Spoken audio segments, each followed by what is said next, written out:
So guys, our vegetable soup is ready.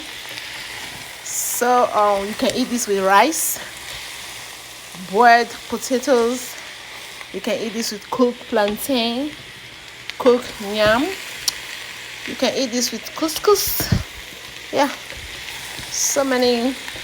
So I just cook this in a simple way because this is how I wanted it, with shrimp and mushroom, with onions. This is spinach. This is how I prepare my spinach. I posted a video about it at the beginning of the cook.